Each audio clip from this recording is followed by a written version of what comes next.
Hello, my name is Michael Rüdiger. I am the Academic Director of the MBA program here at Munich Business School and Professor of International Business and Supply Chain Management. To me, the most important part of the program is to really enable people to achieve their dreams, to have an education that allows them to get the jobs that they really dreamt of. It's an opportunity within 12 months to upskill yourself.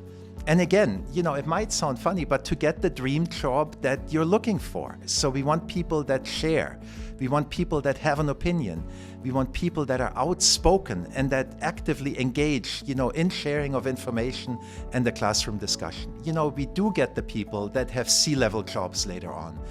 We do get to stay in contact with them. During alumni events, we meet with them again.